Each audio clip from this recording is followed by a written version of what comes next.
il est clair que si x tend vers pi sur 4, 2x va tendre vers pi sur 2. Et sinus de pi sur 2, c'est 1. Moins 1. Et cos de pi sur 2, c'est 0. Donc ça, c'est un 0 sur 0, entre guillemets. C'est une forme indéterminée. Maintenant, comment faire pour soulever les déterminations? Je vous ai dit qu'il faut toujours penser aux limites isielles. Mais ici, on a un problème. Le problème, c'est quoi? Toutes les limites isielles que j'ai données tout à l'heure, c'est x tend vers 0. Alors que cette fois-ci, x ne tend pas vers 0. Ce qui veut dire, donc, on ne peut pas de facto chercher une limite isielle. Parce que les limites isielles, c'est x tend vers 0 sur x sur x, x tend vers 0, 1 moins cos x sur x, x tend vers 0, 1 moins cos x sur x carré, x tend vers 0 sur alpha x sur x, x tend vers 0 sur bêta x sur tangente alpha, etc. Mais ici, on a x tend vers pi sur 4. Donc, le premier problème à résoudre, c'est comment faire pour avoir quelque chose qui tend vers 0. Et souvent, je demande aux élèves, quand j'ai x tend vers pi sur 4, comment je pourrais poser grand x de telle sorte que si x tend vers pi sur 4, grand x va tendre vers 0. Je répète, je dois faire un changement de variable. Je veux quelque chose qui tend vers 0. Mais avec x tend vers pi sur 4, qu'est-ce que je dois poser comme grand x? Tel que si ce petit x là tend vers pi sur 4, le grand x tend vers 0. Et il est naturellement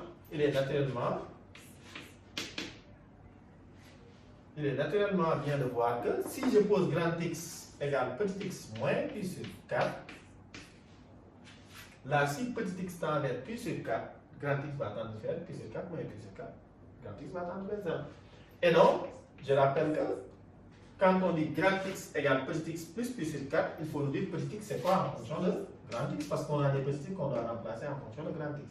Et donc petit x égale grand x plus pi sur 4. Ça c'est la première chose à régler. J'ai juste transposé. Grand x égale petit x moins pi sur 4, donc petit x égale grand x plus pi sur 4. Quand le moins pi sur 4 part de l'autre côté, il devient plus pi sur 4.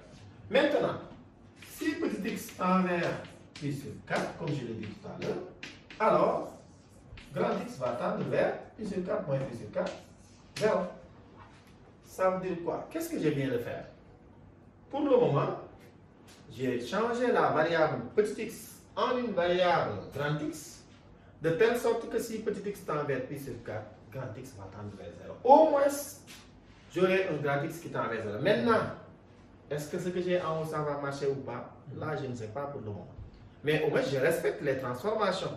Et là, je vous rappelle, il faut retenir les formules trigonométriques. Regardons maintenant, notre limite va devenir quoi?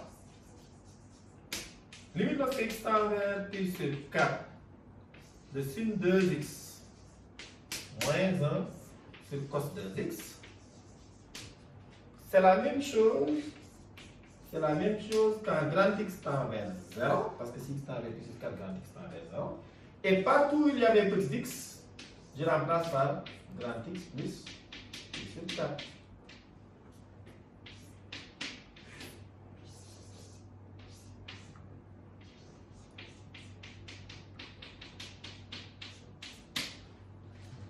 Je reprends. Si grand x égale petit x moins pi sur 4, ceci entraîne que petit x égale grand x plus pi sur 4. Ça veut dire quoi? Dans ma fonction, lorsque petit x tend vers pi sur 4, grand x tend vers 0. Et sin 2 petit x, je remplace petit x par grand x plus pi sur 4. Donc ça sera 2 facteurs de grand x plus pi sur 4. Cos 2 petit x va être cos de 2 facteurs de grand x plus pi sur 4. Pour le moment, je ne sais pas ce que ça va donner, mais je respecte les règles de calcul.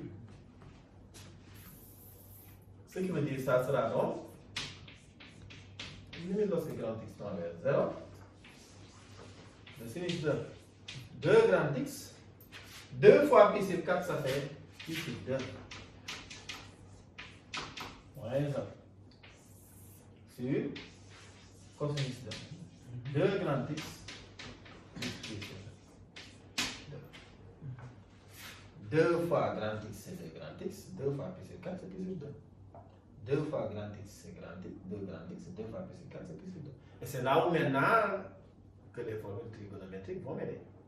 Parce que, rappelez-vous, quel que soit le réel A, J'ai une formule qui me dit sin de A plus plus 2, c'est quoi? Et cos de A plus plus 2, c'est quoi?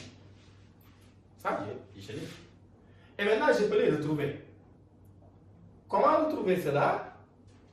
Deux angles complémentaires, le cosinus de l'un égale sinus de l'autre. Troisième, ça c'est depuis la troisième. Deux angles complémentaires, c'est quoi? C'est deux angles dont la somme des angles est égale à pi sur 2. En troisième, comme on n'utilisait pas trop les pi sur 2, de toute façon, pour les retenir, complémentaires à leçon que, 90 à leçon que, supplémentaire à leçon ce, 160 à leçon ce. Donc deux angles sont dits supplémentaires si la somme c'est, disons pas 160, 180 degrés. Et deux angles sont dits complémentaires si leur somme c'est 90 degrés. Complémentaire 90. Et en troisième, on avait même retenu que si deux angles sont complémentaires, le cosinus de l'un égale sinus de l'autre. Maintenant, pour retenir